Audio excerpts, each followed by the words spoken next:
관상학에서요, 호구라는 말이 나옵니다. 이는 우리가 사용하는 속된 말로 남에게만 당하고만 사는 어리석은 사람을 얘기하는 그런 호구와는 전혀 반대되는 내용입니다.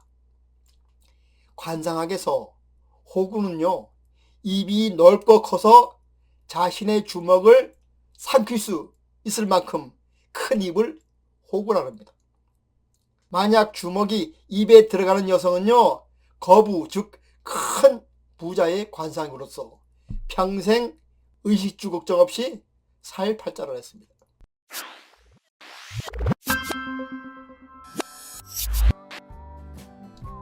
안녕하세요.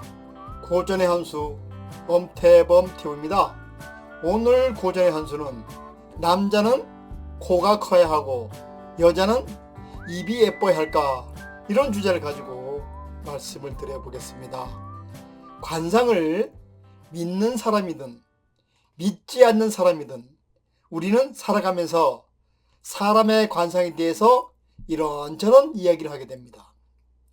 특히 남자의 코와 여자의 입에 관한 이야기를 많이 합니다. 그래서 이번 시간은 남자의 코와 여자의 입에 대한 속설에 대해서 한번 알아보는 시간을 갖도록 하겠습니다. 첫째, 남성의 코입니다. 흔히 사람들은요, 남자의 코를 성기의 크기나 성적인 능력과 연관지어서 생각하는 경향이 많습니다. 하지만 이것은 예로부터 전해 내려온 낭설에 불과하다는 것입니다. 관상학적으로 봤을 때 오히려 코가 큰 남성이 성기의 크기나 성적 능력이 떨어질 수도 있다는 겁니다. 왜냐하면 오행에 있어서 남자의 코는 토, 즉 흙에 해당됩니다. 따라서 성적 능력과는 전혀 상관이 없습니다. 관상에 있어 코는요, 여러 가지 의미를 지니고 있습니다. 얼굴의 다른 부위에 비교해서 특별히 코만 큰 남자는요, 팔자가 사나운 경우가 많다고 합니다. 특히나 결혼 생활이 원만치 못한 경우가 많다고 했습니다. 왜냐하면 코가 지나치게 높은 사람은요, 자존심이 강하고 자기 주장이 너무 강해서 독선적인 성격을 보이기 때문이라고 합니다. 둘째, 여성의 입입니다. 여성의 입은 자녀의 생산 능력을 보는 부위입니다. 남성의 코가 성기를 상징하듯이 여성의 입이 여성의 성기와 연결해서 이야기하는 사람들도 있습니다. 그러나 여러 가지 학술 논문이나 몇몇 산부인과 의사 선생들의 견해에 의하면요, 이런 말은 전혀 근거 없는 낭설이라는 것입니다. 관상학에서요, 호구라는 말이 나옵니다. 이는 우리가 사용하는 속된 말로 덜 떨어진 쪼다라든지 남에게만 당하고만 사는 어리석은 사람을 얘기하는 그런 호구와는 전혀 반대되는 내용입니다. 관상학에서 호구는요, 입이 넓고 커서 자신의 주먹을 삼킬 수 있을 만큼 큰 입을 호구라 합니다.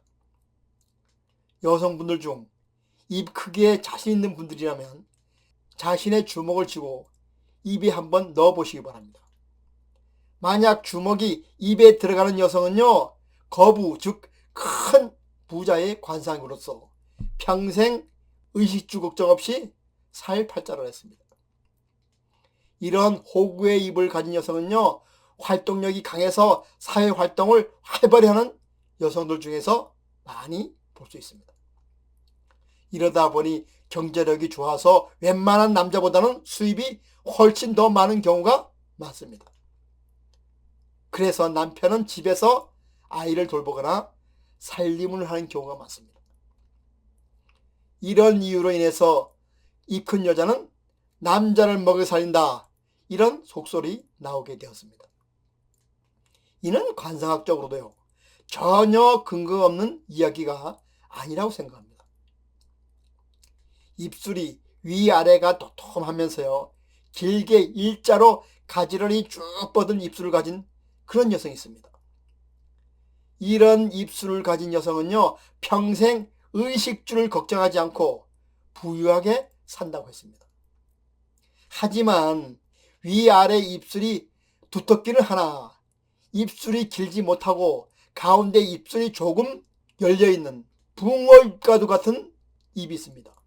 이런 붕어입을 가진 여성은요, 성격이 지나치게 까탈스러우며 건강하지 못해서 사회생활에 어려움을 겪기도 합니다. 관상학에서는 얼굴의 각 부위 중 위로 올라간 것을 좋은 것으로 봅니다. 관상학의 고전인 마이상법에서는요, 다음과 같은 구절이 있습니다.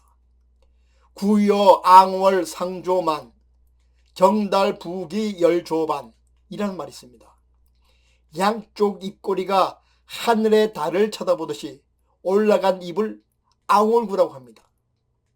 또는 재물을 담는 그릇과 같다고 해서 재물복이 있는 관상으로 보고 있습니다. 이런 앙월구의 입꼬리를 가진 사람은요, 노년에 부귀하게 잘 산다 그랬습니다. 입꼬리가 올라가서 웃는 인상을 가진 사람은요, 일생에 복이 있고 직업도 안정적이라고 합니다. 입꼬리가 올라간 모양은요, 하늘에서 재물을 받는 모습이고, 입꼬리가 내려간 모양은요, 재물을 땅으로 흘려버리는 모습으로 풀이하기도 합니다. 우울증 환자를 보면요, 대부분 입꼬리가 처진 경우를 볼 수 있습니다. 입꼬리를 올리면요, 행운을 머금고 있어서 행운이 빠져나가지 못하게 됩니다. 형상의학에서 남자의 코가 잘 생겨야 하며 여자는 입이 잘 생겨야 건강하게 부자로 산다고 했습니다. 따라서 코와 입은요, 재물운과 건강과 관련된 부분이지 성기와 관련이 있다는 말은 단지 속설에 불과하던 것을 알 수가 있었습니다. 그럼 오늘 방송은 여기서 마치고 다음 시간에 다시 찾아뵙도록 하겠습니다.